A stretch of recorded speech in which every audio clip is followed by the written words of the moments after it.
떠오르는 스타, 라이징 스타 최준식입니다. 제가 낯가림도 좀 심하고 부끄러움도 좀 있거든요. 생방송에는 부끄러워서 하지 못했던 이야기들을 대담신라 영상을 다시 한번 보면서 같이 이야기를 했으면 좋겠다라는 생각에 오늘 출연을 결심하게 되었습니다. 대담신라 방송을 보고 나름대로 집에 가서 모니터링을 했습니다. 한 2번 정도 다시 되감아 보면서 알게 모르게 그렇게 되더라고요. 이게 약간 스타병은 아닌데 같이 영상을 한번 보면서 세부 설명이 필요한 부분들 질문해 주셨는데 제가 좀 이렇게 답변을 했으면 좋겠는데 두 분께서 말씀이 많으신 질문들이 있다면 그냥 간단하게 여기서 말씀을 좀 드리고 싶습니다. 그럼 일단 영상을 저도 한번 다시 보겠습니다. 업무는 연구팀의 떠오르는 스타 최준식 선생님을 모시고 사실 이 라이징 스타는 저도 시놉시스를 받아보고 알았어요.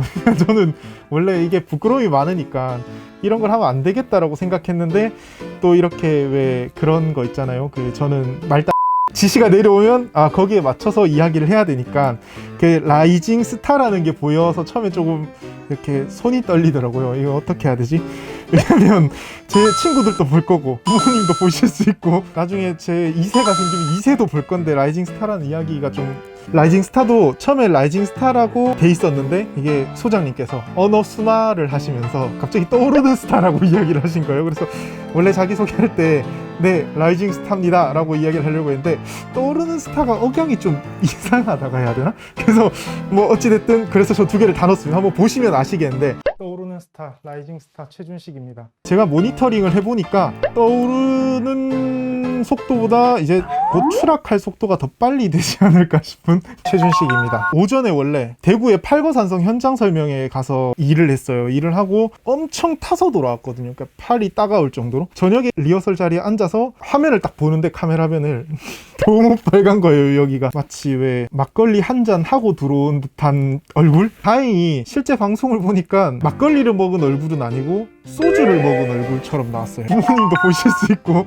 사슴 눈망울이라는 이야기를 누가 하셨는데 저 정말 궁금합니다. 나중에 밥이라도 함께 사드려야 되나 싶을 정도로 월성 소개에 관해서 이야기를 할 때 지금 여기서 이제 잠깐 설명을 좀 추가로 드리면 사실 이게 저랑 장기명 선생님과 합을 맞추면서 저한테 질문을 해주실 때 보면은 수정론에 대한 이야기가 나와요. 이 부분은 추가로 조금만 설명을 드려야 될 것 같아서 삼국사기 기록은 고려시대 사람들이 썼기 때문에 그 사람들의 인식이 반영돼 있다고 말씀을 드렸는데 삼국사기를 어떤 연구자들은 그 기록 자체를 그대로 신뢰를 하는 거예요. 김부식이 그 편찬을 하면서 막 이런저런 자료들을 모아서 편찬을 하거든요. 그래서 나름대로 그런 신빙성이 있는 기록이다라고 하는 사람들이 있었죠.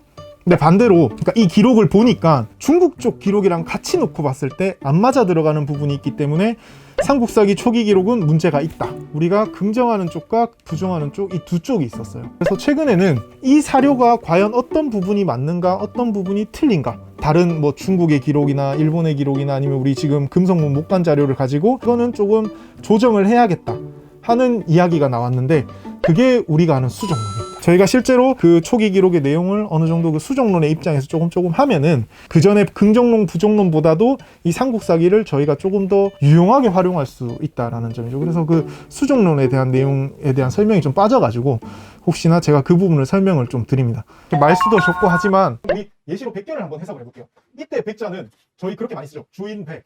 근데 이때 주인 백은 주인이스 백의 의미가 아니거든요. 주인이스 백도 의도한 겁니다.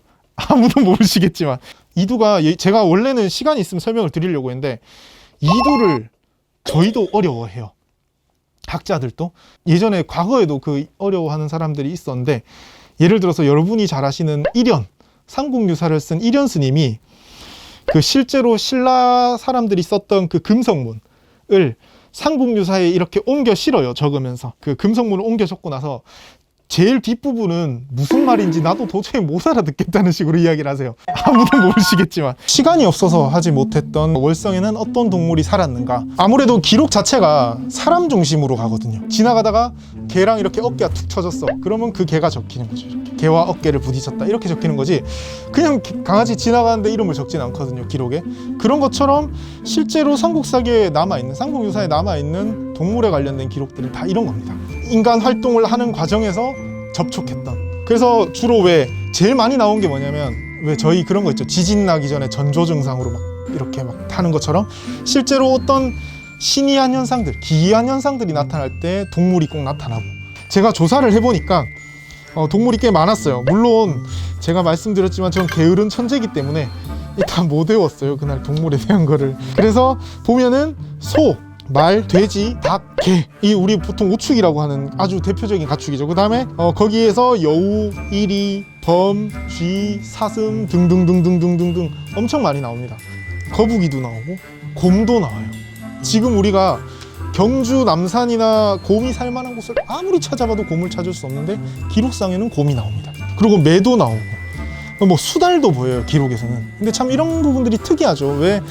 왜 사람들이 이 동물들을 여기에 특별하게 기록을 했을까? 그 부분들은 우리가 조금 더 상상을 하다 보면 나중에는 언젠가 찾지 않을까. 그 중에서도 월성과 관련해서 나오는 동물은 효성왕 3년, 이게 739년이거든요 8세기. 이때 기록에 보면은 여우가 월성 궁안에서 울고 있는데 개가 물어 죽였다라는 기록이 있어요. 이때의 개가 우리 경주하면 유명한 강아지 동경이죠. 동경인지 아닌지는 모릅니다. 근데 어찌됐든 여우가 월성의 궁안에서 우니까 그 개가 와서 물어 죽였다. 월성 내에서도 개를 키웠겠구나. 그 뭐 퍼스트독 그런 것처럼 이렇게 왜 왕이 기르는 개가 있었지 않았을까 하는 생각도 뭐 상상은 해볼 수 있겠죠. 이런 기록을 가지고 우리가 조금 더 상상을 하다 보면, 그러니까 제일 아쉬운 부분들이 있었죠. 저 나름대로도 그래도 사람인지라 보통 버라이어티 쇼 같은 데서 다 끝나고 나면 게스트한테 오늘 이렇게 방송을 하시게 된 소감은 어떻습니까? 아니면 뭐 월성에 대해서 한마디 하시고 싶으신 말이 있나요? 라는 그런 이야기들이 있을 수 있다라는 생각을 해서 아침에 의관을 정제하면서 준비를 했어요. 이런 말을 해야겠다. 근데 시간이 없어서 그거는 이렇게 지나갔죠. 저희가 지금 드리는 말씀들, 소장님께도 말씀하셨지만 상당히 뭔가 시원하게 답을 드릴 수가 없어요. 이게 왜냐면 당시에 남아있는 기록도 많지 않고, 그리고 우리는 쫓아가는 입장이거든요. 그러니까 그 앞에서 바라보는 입장이 아니라 뒤에서 쫓아가는 입장이기 때문에 모든 저는 그렇게 이야기하죠. 역사 공부는 그것이 알고 싶다. 그러니까 역사 있어. 왜 역사가 어떤 게 있어? 이런 여러 가지 질문들을 믿고 똑같이 쫓아가는 거예요. 제가 하는 이야기가 맞지 않을 수도 있다는 거죠. 혹시나 다음에 또 제가 이렇게 영상을 찍을 수 있는 기회가 된다면 나도 틀릴 수 있다. 대신에 최대한 많이 공부를 하고 조사와 연구를 해서 지금 이 앞에서 이렇게 여러분들께 말씀을 드릴 때는 최대한 이렇게 진실에 가까운 부분을 말씀드리도록 노력해야겠다라는 생각을 끊임없이 하고 있습니다. 다음에도 나오면은 뭐 사슴 눈망울이다 뭐 이런 이야기를 좀 한 번씩만 던져주시면 참 기분 좋을 것 같아요. 네, 그럼 이제 인사드리겠습니다. 좀 더 뽀얗고 하얗고 밝은 모습으로 뵙겠습니다. 네, 감사합니다.